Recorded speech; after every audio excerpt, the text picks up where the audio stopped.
ਇਹ ਸ਼ਰੀਅਤ ਨੂੰ ਵੀ ਗਲਤ ਰੰਗ ਦੇ ਕੇ ਤੁਹਾਨੂੰ ਲੋਕਾਂ ਨੂੰ ਗੁੰਮਰਾਹ ਕਰਦਾ ਹੈ। ਆਂਦਾ ਨਬੀ ਸੱਲੱਲਾਹੁ ਅਲੈहि ਵਸੱਲਮ ਨੂੰ ਅਸੀਂ ਵੀ ਮੰਨਣੇ ਆ।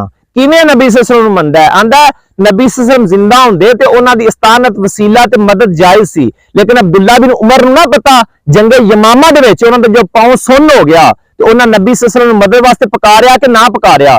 दसो पकारिया कि ना? फिर इस हदीस नूं इमाम बहारी ने अपनी किताब विच नकल कीता है ते बाप दा नाम की रखिया है, अगर पांव सुन्न हो जाए तो क्या किया जाए। लेकिन ए बंदा की हदीस बंदा की कह रहा है, कहता नबी जिंदा होंदे तो उनको मदद मंगी जा सकती, वसीला जायज सी, लेकिन इन्हों हदीस नूं बहुता पता ही, अब्दुल्ला बिन उमर नूं बहुता पता ही, इमाम बहारी नूं बहुता पता ही। फिर लोकां ने मशहूर किया अल्लाह हर जगह मौजूद है, हर जगह सुनदा वे। क्या सानू नहीं पता अल्लाह हर जगह मौजूद है? अल्लाह तो शारक तो भी ज्यादा करीब है, लेकिन ज़करिया अलैहिस्सलाम नबी नूं तेरे नाल ज्यादा नहीं सी पता, तेनू ज्यादा पता कि ज़करिया नबी नूं ज्यादा पता अल्लाह हर जगह ते।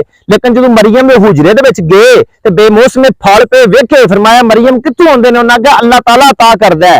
ते ज़करिया अलैहिस्सलाम नूं पता लग गया कि अल्लाह दी कोई खास वली है, अल्लाह दी कोई खास बंदी है।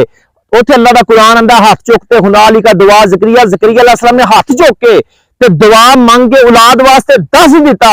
बेशक अल्लाह हर जगह मौजूद है, लेकिन औलिया कराम दी दरगाहां, औलिया कराम दे डेरे, रहमत हदाबंदी दे स्टेशन ने, इत्थे आके मंगोगे तो ज्यादा अल्लाह कबूल करदा है। फिर आंदा नबी सल्लल्लाहु अलैहि वसल्लम वो अल्लाह दी अता दे नाल जिन्ना वही आउंदी सी ते गैब दसदे हन, मान लेने वही आउंदी, वही नबी ते आउंदी है, लेकिन अल्लाह दा कुरान ते एक वली दा इल्म गैब पर दसदा है। और हिज़र अलैहिस्सलाम कदू नबी ने, उन्होंने कदू वही आउंदी सी, वो इल्म गैब पर दसदे ने। और ये शान है हिदमतगारों की, सरकार का आलम क्या होगा। ए नबी दी मोहब्बत है, तू अने बाबे ते शाही को नहीं, मेरे नबी जैसा है ही को नहीं। नाल ही नबी सल्लल्लाहु अलैहि वसल्लम अपनी कब्र अनवर दे विच जिंदा नहीं होए, रूह लुटाई जाती है। वो एक आम बंदे दी सिफत है कि रूह नूं कब्र दे विच लुटाया जाता है। और जे आम बंदे दी सिफत है ते रसूल अल्लाह सल्लल्लाहु अलैहि वसल्लम दी तू यही सिफत लैके आया है, ते तू रसूल अल्लाह दी ते आम बंदे दी शान ही फर्क की कीता। और मेरे आका करीम सल्लल्लाहु अलैहि वसल्लम ते ओह ने जिन्हां दी बागज़ वफाते ज़ाहरी वो अपनी कब्रे अनवर च हयात ने, उन्होंने रिज़्क भी दिता जाता है और वो नमाज भी पढ़ते हैं। मूसा अलैहिस्सलाम कब्र च नमाज पढ़ सकते हैं, वो एक नबी ने। ते इमाम अल अंबिया अपनी कब्र च नमाज नहीं पढ़ सकते, उन्होंने रूह लुटाया जाता है। की तुसां मुहब्बत की रसूल अल्लाह दे नाल?